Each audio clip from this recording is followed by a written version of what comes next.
नमस्कार दोस्तों, ranker maker में आप लोगों का स्वागत है। और हम बात कर रहे थे आधुनिक भारत का इतिहास। ठीक है, आधुनिक भारत का इतिहास ये for UPSC, UPPCS, MPPCS, BPSC के लिए प्री एग्जाम के लिए। ठीक है, आधुनिक भारत के इतिहास में ईस्ट इंडिया कंपनी और बंगाल के नवाब के बारे में बात करते हैं इस बार। इसके पहले टॉपिक पढ़े हुए हैं, जैसे हमने पुर्तगालीज के बारे में, डच के बारे में और फ्रांस और अंग्रेज और फ्रांसीसियों के बारे में हम बात कर चुके हैं। ठीक है, उसी के सीक्वेंस में क्लास को आगे बढ़ाते हुए ईस्ट इंडिया कंपनी और बंगाल के नवाब के बारे में बात करें। अगर आप हमारे चैनल पे अभी नए आए हो तो इसको लाइक करें और सब्सक्राइब करें और इसका आगे का प्रोसेस देखें। क्या ईस्ट इंडिया कंपनी और बंगाल के नवाब में, ये हम मुगल सम्राट फर्रुखसियर की बात करें तो ये 1717 से 17 ईस्वी तक बंगाल का अंतिम नवाब नियुक्त किया गया था। ठीक है, अंतिम शासक था, एक बात कर रहे हैं तो कौन था? फर्रुखसियर था, 1717 में ये अंतिम था। इसी के द्वारा एक जो अंतिम नवाब नियुक्त किया गया था वो सूबेदार या गवर्नर जिसको कह सकते हैं, वो मुर्शिद कुली खान था। तो ये फर्रुखसियर के द्वारा ही यहाँ पे इसे नियुक्त किया गया था, किसी मुर्शिद कुली खान को। ये सूबेदार भी कहते थे, इसको गवर्नर भी कहते थे। इसका शासनकाल था वो 1717 से लेकर 1727 तक था। ठीक है, अब इसके शासनकाल में क्या क्या चेंजेस हुए थे? तो इन्होंने अपनी राजधानी ढाका से मकसूदाबाद शिफ्ट कर ली थी। पहले राजधानी ढाका थी, उसके बाद इन्होंने मकसूदाबाद शिफ्ट कर ली थी। ठीक है, और इसी का मकसूदाबाद का बाद में नाम इन्होंने क्या कर दिया था? मुर्शिदाबाद रख दिया था। ठीक है, मुर्शिदाबाद इसका नाम रख दिया था मकसूदाबाद का। और इन्होंने भूमि बंदोबस्त में क्या चेंजेस किए थे? तो इजारा व्यवस्था लागू की थी। किसने? ये मुर्शिद कुली खान। बहुत क्वेश्चन पूछा जाता है, इजारा व्यवस्था, वो इजारा व्यवस्था किसने लागू की थी? मुर्शिद कुली खान ने किया था। इसकी जस्ट मृत्यु के बाद क्या हुआ था? इनकी दामाद थे सुजाउद्दीन, उनको बंगाल का सूबेदार बनाया गया। किसको बनाया गया था? सुजाउद्दीन को। कहाँ का? बंगाल का सूबेदार नियुक्त किया गया। फिर अब इनको देखिए, यहाँ पे ये कोई पद भी इनको वैसे नहीं, उत्तराधिकार वो चुनाव तो गया नहीं था किसी के राजा, तो जैसे कोई नियुक्त किया जाता है कि अब ये अगले ये होंगे, बस इनको मान्यता दे दी गई थी मुगल सम्राट मोहम्मद रंगीला के द्वारा। उत्तराधिकारी नहीं थे ये, बट इनको मोहम्मद रंगीला के द्वारा। अलीवर्दी खां 1740 से 1756 तक ये रहा था। ठीक है, ये यूरोपियों की तुलना इसने मधुमक्खियों से की थी। मधुमक्खियों से क्यों? मधुमक्खियों मतलब है कि वो कहता था कि अगर ये यूरोपीय जो लोग हैं वो मधुमक्खियों की मक्खियों के समान है। क्यों? क्योंकि अगर आप इनको छेड़ोगे तब तो ये काट लेंगे आपको, मतलब डंक मारेंगे। अगर आप इनसे कुछ नहीं बोलोगे तो आपको ये शहद देंगे। ठीक है, मतलब कुछ फ़ायदा ही होगा, इसका कहना था ये अलीवर्दी खां का। इसका जो उत्तराधिकारी था वो दोहित सिराज दौलत। दोहित का मतलब इसका दोहित था। दोहित कौन होता है? इनकी बेटी का बेटा था, जिसको हम लोग नाती कहते हैं। ठीक है, वो था सिराजुद्दौला। किसका? अलीवर्दी खां का। इसी के समय में एक ब्लैक होल की घटना हुई थी। ब्लैक होल की घटना कब हुई थी? ये 20 जनवरी 1756 को हुई थी। अब इसमें क्या हुआ था कि 20 जनवरी 1756 में इसका एक बड़े से हॉल में जो 18 फीट लंबा और 14 फीट 10 इंच चौड़ा था, जिसमें उसका कहना था कि 146 लोग लगभग बंदी बनाए गए थे। कितने बनाए गए? 146 लोगों को बंदी बना के अंग्रेजों को उसमें बंद कर दिया गया था और आग लगा दी गई थी। उसी में से लगभग जो 23 लोग जिंदा बचे थे। कितने? लगभग 23 ही लोग ही जिंदा बचे थे। उसी में से एक जे जेड हॉलबिल करके था। कौन था? जे जेड हॉलबिल करके था। उसका कहना ये था, उसी ने बताया था कि 18 फीट लंबा और 14 फीट 10 इंच चौड़ा है जो हॉल था। ठीक है, कौन था? ये जे जेड हॉलबिल था। अब इसके बारे में वो बताते हैं कौन सा एक समकालीन इतिहासकार था, मुगल समकालीन इतिहासकार था गुलाम हुसैन। ठीक है, तो गुलाम हुसैन अपनी पुस्तक सियार उल मुतखैरीन में कहते हैं कि ऐसा कुछ नहीं हुआ था। मतलब वो कह रहे थे इस टाइप की कोई घटना थी नहीं। ठीक है, ये हो गया। अब हम बात करते हैं अलीवर्दी खां। मतलब यहाँ से ही, क्योंकि इसका उत्तराधिकारी अलीवर्दी खां का कौन था अभी इसमें बताएंगे, मीर कासिम था, इसलिए तो यहाँ से यहाँ पे आते हैं। तो अलीवर्दी खां का उत्तराधिकारी मीर कासिम था, जो सबसे योग्य था। इसका शासनकाल कब से? 1760 से 1763 तक चला था। किसका? मीर कासिम का। मतलब ये एक कोई राजघराने से तो था नहीं, ये केवल एक सेना नायक था, नॉर्मल सा एक सैनिक था।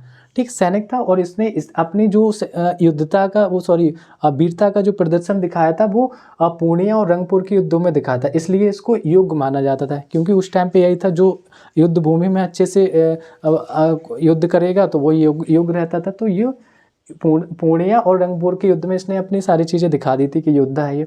अब इसकी बात करें, इसने अपनी राजधानी मुर्शिदाबाद से कहाँ पे? मुंगेर में शिफ्ट की थी। किसने? ये आपका मीर कासिम की बात कर रहे हैं। इसने मुर्शिदाबाद से मुंगेर शिफ्ट की थी और मुंगेर में ही इसने तोपों का निर्माण और तोड़ीदार बंदूकों का निर्माण करना अपने सैनिकों को सिखाया था। वहीं पे इन्होंने यूरोपीय पद्धति पर अपनी सेना का गठन कर रहे थे। मतलब जो इनकी सेना थी उसको यूरोपीय पद्धति के हिसाब से उनको ट्रीटमेंट कर रहा था। ट्रीटमेंट मतलब उनको ट्रेनिंग दे रहा था, मॉडर्नाइजेशन कर रहे थे, नई चीज़ों से जोड़ रहे थे।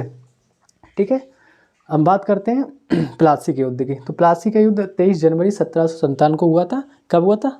23 जनवरी 1757। किस किस के बीच हुआ था? रॉबर्ट क्लाइव और सिराजुद्दौला के नेतृत्व में। अब यहाँ पे रॉबर्ट क्लाइव और सिराजुद्दौला।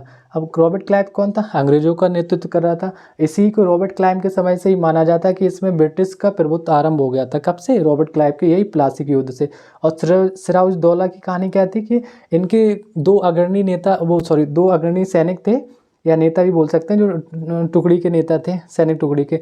मीर मदन था और मोहनलाल थे। तो मोहनलाल को तो गोली लग गई थी, इसलिए वो बेचारा मारा गया। उसके बाद क्या हुआ था, और इनके जो सैनिक थे उन्होंने इनसे कहा कि आप, किससे? सिराजुद्दौला से कहा कि आप वापस चले जाइए अपने राज्य। तो ये मुर्शिदाबाद वापस चला गया। और प्लासी के युद्ध का यही कारण था। यहाँ पे अच्छी तरह से तो वो हारे नहीं थे, लेकिन वो वापस चला गया था मुर्शिदाबाद, इसलिए प्लासी का युद्ध अंग्रेजों को जीत में चला गया। अभी प्लासी का युद्ध हुआ कहाँ था? तो ये बंगाल में हुआ था, क्योंकि प्लासी बंगाल में ही इसको प्लासी कहा जाता है अब इस टाइम पे।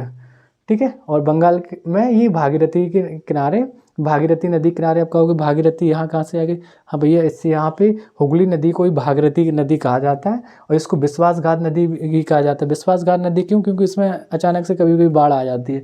और ये जो बंगाल था, बंगाल में ये नदिया जिले के पास हुआ था। ठीक है, चलिए बात करते हैं आगे हम अंग्रेजों का। अब यहाँ से इस युद्ध, प्लासी युद्ध से अंग्रेजों को फायदा क्या क्या हुआ था?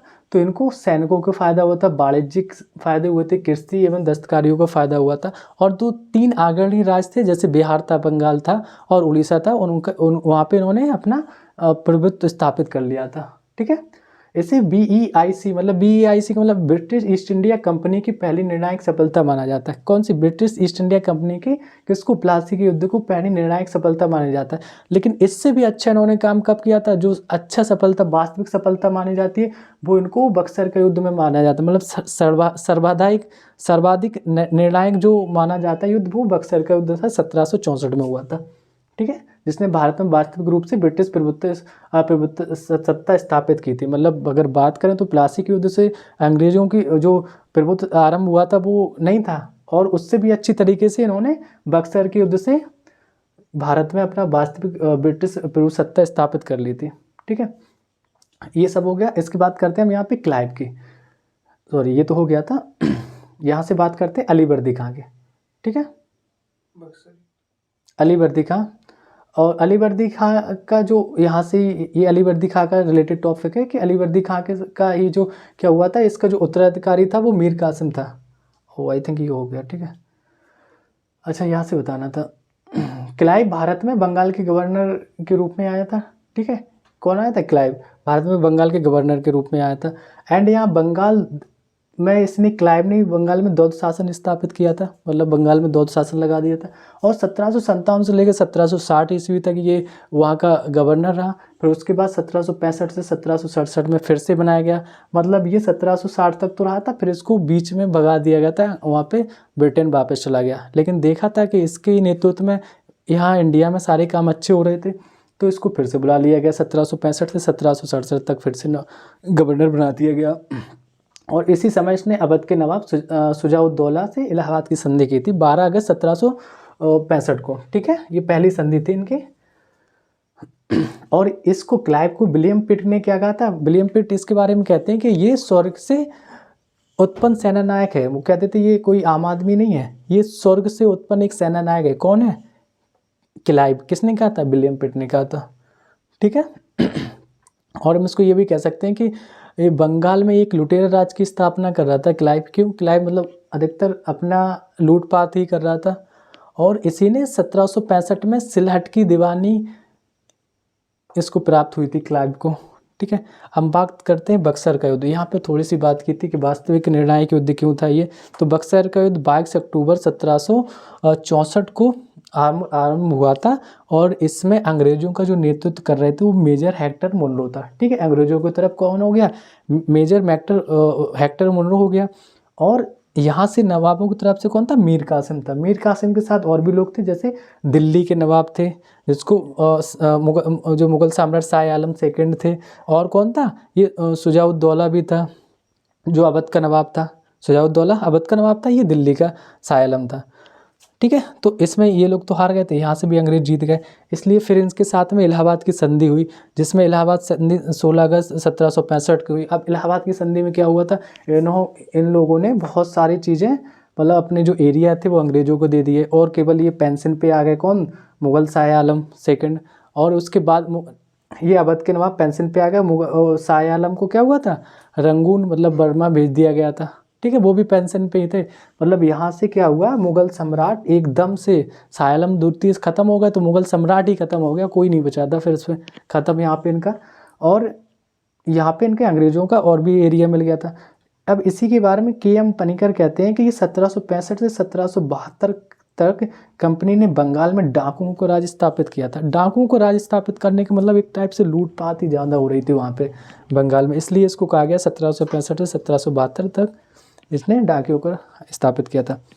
आई होप ये चीज़ें आप लोगों को अच्छी लग रही होंगी। एक छोटी सी पहल है, इसी को हम कंटिन्यू रखेंगे। कोशिश रहती है डेली एक वीडियो आए, और थोड़ा बेटर करने का ही मन करता है। मेहनत करते हैं इस पर, सॉल्व करते हैं चीज़ों को, शॉर्ट में बनाते हैं, कुछ बना रखा है बट अपडेट भी करना रहता है। देन ये चीज़ें आपको अगर थोड़ी भी कुछ भी कम लग रहा है तो आप कमेंट बॉक्स में बता सकते हैं, और इसे एक अपना ही चैनल समझ के थोड़ा सा सपोर्ट करिएगा, लाइक करें और सब्सक्राइब करें, और अपने लोगों में इसको शेयर करें। Thank you.